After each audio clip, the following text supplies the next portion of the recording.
Chances of a deal in the post-Brexit trade talks next week are sub-zero as relations with the European Union hit a new low, Brussels sources said.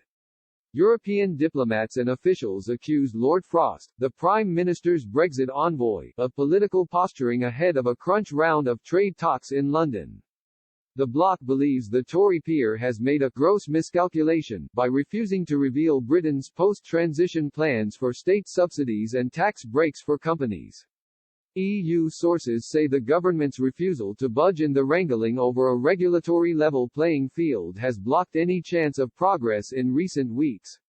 An EU diplomat told Express.co.uk, the pure naked absence of a plan for the UK's future state aid regime stands in the way of progress.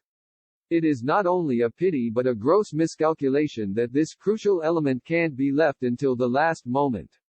EU capitals are refusing to back down in the standoff over whether Britain should remain closely aligned to the bloc's own state aid system.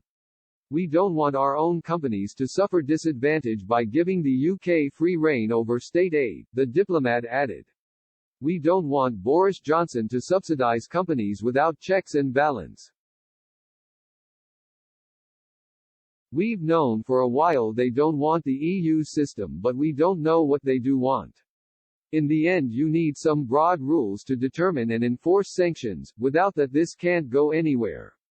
Brussels now expects the Brexit trade talks to run into November. A source said, the negotiations will last 3 or 4 days into November, but they can't go beyond that.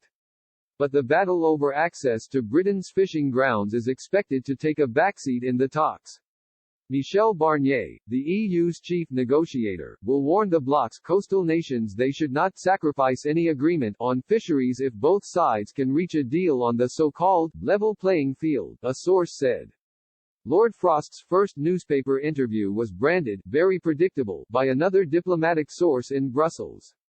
He told a Sunday newspaper the EU still had not shown respect for Britain's decision to quit the bloc.